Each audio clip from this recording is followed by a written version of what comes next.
waliigalteen kireessaa fi kireeffataa bara kanaa adoolessa tokkorraa jalqabee akka geggeeffamu biiroon bulchiinsaa fi misooma manneenii magaalaa Finfinnee murteessee hojiitti seenee jira. Daballiin bara kana taasifamuu qabus dhibbantaa 11.5 gatii kanaan dura ture irratti akka ta'e biiroon kan inni murteessee lafa kaa'ee hojiitti seene. Yeroo ammaa kana waliigalteen kireessaa fi kireeffataa akkasuma daballii gatii mootummaan murteessee ture akkaataa kamiin hojiirra oolaa jira kan jedhu kan nuti isin daawwachiisuuf jennu. Bakki yeroo ammaa kana itti argamnus kutaa bulchiinsa magaalaa Nifaas Silk Laaftooti. Isinis nu faana bu'aa isiniin jenna. waliigalteen kireessaa fi kireeffataa kallattii garaagaraatti egaa iddoowwan adda addaatti kan inni raawwatamaa jiru. Waajjira misoomaa fi bulchiinsa manneenii keessatti waliigalteen kireessaa fi kireeffataa akkaataa kamiin geggeeffamaa jira. Warreen kireessan isaa ta'u kanneen kireeffatan maal jedhu kan isin biraan geenyu nu faana bu'aa. የተከራይ ውል ስምምነት ለማድረግ ነው የመጣሁት። waliigaltee kiraa manaa waliif mallatteessuudhaaf manumaan duraan keessa turedha. Birrii 12,000 kaffalaa ture. Amma immoo akkaataa daballii gatii bulchiinsi magaalichaa taasiseen waliif mallatteessineerra. Birrii 14,000 waliif galle.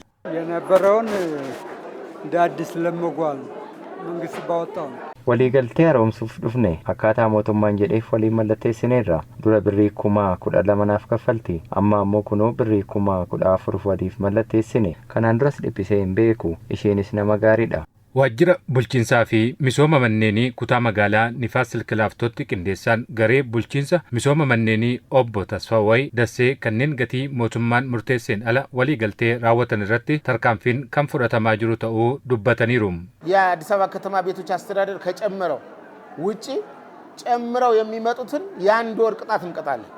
dabalii biiroon bulchiinsaa fi misooma manneenii magaalaa Finfinnee taasiseen ala kanneen ofuma isaanii dabalanii dhufan gatii kiraa ji'a tokko adabna. Kanneen nagahee baankii Finfinnee waliigaltee raawwachuu hin danda'an namoonni tokko kireeffataa isa tokko baasanii isa tokko yeroo galchan waan gatii dabalanii itti kireessan isaanitti fakkaata. Manni sun guyyaa galmaa'ee irraa eegalee dhibbeentaa 11.5 dabaluu kan danda'u mootummaa qofaadha. Yeroo ammaa kana immoo kan argamnu kutaa magaalaa Kolfee Qaraaniyoottiidha. Adeemsi waliigaltee kireessaa fi kireeffataa yeroo ammaa kana maalirra jira? Warreen kireessus ta'e kireeffatan maal jedhani kan jedhugaa bakka kanatti argamnee kan isin biraan ga'uuf jennu ammas isinis nu faana bu'aa isiniin jenna.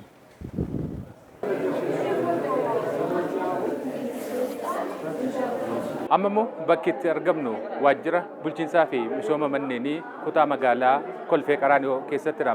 Yeroo ammaa kanas tajaajilamtoonni bakka kanatti tajaajila argachuuf kan isaan hiriira qabatanii taa'aa jiranii adeemsi waliigaltee bara kana taasifamaa jiru kan baroota kaan irraas garaagarummaa qabaayee kan jedhu isaanirraa waan iyyaafannee qabna. Isinis nu faana turaa isiniin jenna. ያጋጠመኝ ያው የነበረው የተዋዋልንበት ክፍያ አለ ራኮቱ ነቆናሜ ካናን ዱራ ካታ ወሊገልቴ ኬኛን ጂያን ብሪ ኩመጃን ከፈላ ቱሬ አማ ወሊገልቴን ኬኛ ከኔ ወጋ ለማፊ ወሊፍ መለተይሰኔ ዱምናኒ ብሪ ኩመዲ ደሚሻን ከፈልተናን ጃን ሰነታው ባናን በሂናን ጃኒ ኩኒሞ ሲራ ገቲ ሞቶማን ሙርቴሴ ከን ግዱ ገሌሳ ታስባት የሚቲ ተከራይም አከራይም ግዴታውና መብቱ ቢያቅ kireessaa fi kireeffataan osoo mirgaa fi dirqama isaa beekee gaariidha. Waan ana irratti akka ta'u hin feene nama kan biroo irratti akka hin raawwannes of yaaduu qabna. Lamaan keenyayyuu qabeenya kana dhiisnee akka deemnu beekuu qabna. Kanneen mana kireeffatan balleessan yeroon hin kaffallee fi gochan mallee raawwatan jiru. Isaan kun ammoo akkati walii galtee addaan kuttu si taasisu. Itti gaafatamaan waajjira bulchiinsaa fi misooma manneenii kutaa magaalaa Kolfee Qaraaniyoo obbo Maqoyyaa Laalee kireessaa fi kireeffataan seeraa fi qajeelfamaan ala waliigalteen raawwatan kamuu fudhatama hin qabu jedhan. በመሰረቱ በግልጽ አማርኛ ለማስቀመጥ ክራይ መጨመር አይቻልም። bu'uura irraa sirriitti ibsuuf gatii kiraa dabaluun hin danda'amu. Jalqaba yeroo waliigaltee raawwatame meeqaan kireessita jedhamee fedhiin nama dhuunfaa gaafatameetu kan guutame. Kanaan ala yeroo gara yerootti gatii dabaluun dhorkaadha. Yeroon waliigaltee gaafa xumuramu ofiin dabaluun hin danda'amu. Dabaluun kan danda'amu kan bulchiinsi magaalichaa murteesseen qofadha.